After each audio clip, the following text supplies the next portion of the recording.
Salut à tous, j'espère que vous allez bien et bienvenue dans ce deuxième épisode de la construction de notre map RPG sur Minecraft. Et franchement, un énorme merci pour tous vos retours sur le premier épisode. Ça m'a fait super plaisir de voir que le projet vous plaît autant. Entre les messages, les likes, les abonnements et même les discussions sur le Discord, c'était vraiment trop cool. Je sens qu'on est en train de créer une vraie petite communauté autour de cette aventure et ça me motive encore plus à continuer. Alors aujourd'hui, on va avancer un peu plus dans la construction. Et on va commencer par la construction d'une ancienne ferme, un peu délabrée, récupérée par un groupe de bandits. Ensuite, on va tracer un petit chemin forestier pour le relier au reste du village. Et on terminera par la construction principale de cette vidéo, une tour de garde qui va surveiller les alentours et donner un vrai cachet à la zone. Comme d'habitude, je vous embarque avec moi dans tout ça. Allez, c'est parti. Je commence par poser les bases de cette petite ferme abandonnée, en construisant une structure avec de la pierre pour les fondations et des poutres en bois pour encadrer le tout. Une fois cette base posée, je remplace les murs temporairement par de la pierre texturée, en gardant toujours la structure en bois apparente pour soutenir le futur toit. Le toit, cette fois-ci, ne sera pas bleu, comme pour l'église du premier épisode, mais plus sombre. J'utilise du bois de sapin, pour rester dans une ambiance rustique, en ajoutant quelques variations pour donner du relief. Mais on n'oublie pas que cette ferme est aujourd'hui occupée par un petit groupe de bandits.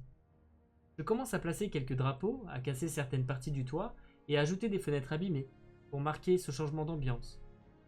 On sent que ce lieu n'est plus ce qu'il était autrefois. Et puis, bien sûr, la cheminée. Je reprends le même style que dans le village, mais en la texturant davantage. Pierre, mousse, feu de camp. Elle ressort bien et donne du cachet à la maison. À l'intérieur, j'aménage un petit étage sommaire. Je passe ensuite aux petits détails extérieurs. Des barils, des pots, quelques plantes, un chemin qui part vers le reste du camp.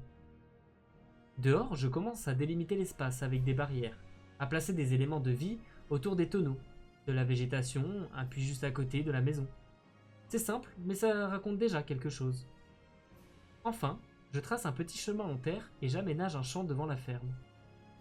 Avec quelques vignes, des citrouilles, et une mise en scène qui rappelle la zone agricole dans World of Warcraft. Ça commence à bien prendre forme, histoire de montrer que les bandits peuvent y dormir. Je place un lit, 2-3 meubles, quelques éléments de décor sans trop en faire.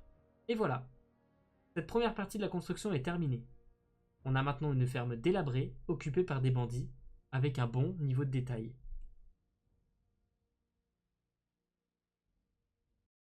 Ensuite, je me suis attaqué à l'extension du chemin forestier qui mène du village jusqu'à la ferme. Je voulais que ça donne l'impression d'un vieux sentier déjà bien emprunté. Pour ça, j'ai utilisé plusieurs blocs. De la pierre, de la cobblestone, de l'andésite et aussi le nouveau bloc qu'on appelle le tuff. Il m'a permis de varier un peu les textures pour que le sol ait plus de relief. J'ai ajouté des bordures en coarse dirt pour bien délimiter le chemin et le fondre dans l'environnement. Ça aide à rendre le tout plus naturel et un peu moins carré. J'ai aussi placé quelques lampadaires avec des barrières et des buissons autour, histoire d'apporter un peu plus de lumière et de vie. Le but, c'est vraiment de prolonger ce chemin jusqu'à la ferme, pour que tout soit bien relié et cohérent. Je prends un petit moment pour vous dire que si cette vidéo vous plaît, n'hésitez pas à vous abonner à la chaîne pour ne rien rater des prochains épisodes. Un petit like fait toujours plaisir, ça aide vraiment la chaîne à grandir. Et surtout, si vous avez des idées de construction ou de suggestions pour mes futures vidéos, vous pouvez les partager sur le Discord. On a prévu un salon spécialement pour ça, alors venez nombreux, j'ai hâte de voir vos propositions et de construire tout ça ensemble. Maintenant, on va attaquer la construction de la tour principale, celle qui va servir de tour de garde pour protéger l'entrée de la future capitale. C'est une étape importante du projet, parce qu'elle marque vraiment le début du cœur défensif de la ville. Je commence par m'attaquer à la base de la tour. J'utilise de la pierre taillée et de la pierre craquelée pour donner un aspect usé, ancien, comme si la structure avait traversé les âges. J'ajoute quelques escaliers et dalles pour casser les lignes trop lisses et donner plus de relief au tout. Ça donne déjà un peu de caractère à la fondation. À ce moment-là, j'enchaîne directement avec la charpente du premier étage. Je pose les poutres, je les croise aux bons endroits pour donner un effet de soutien solide. On commence à ressentir la structure qui monte petit à petit. Puis, j'attaque le premier étage. Je monte les murs, je place les ouvertures et je peaufine encore, et toujours, les détails. Texture, relief, angle, petits blocs oubliés. Ce genre de truc qui donne vie à la construction. Même si c'est un mur simple, je veux qu'il raconte une histoire. Je construis un escalier extérieur en bois qui vient s'agripper sur le côté de la tour. Il permet aux gardes de passer facilement de l'intérieur à l'extérieur ou inversement. Il n'est pas très large mais assez robuste et ça ajoute un côté vivant à la tour. Je commence ensuite à poser la charpente qui va accueillir le futur deuxième étage. Les poutres sont bien croisées et les escaliers retournés ajoutent du volume. Et là, on attaque le toit. Un toit bleu.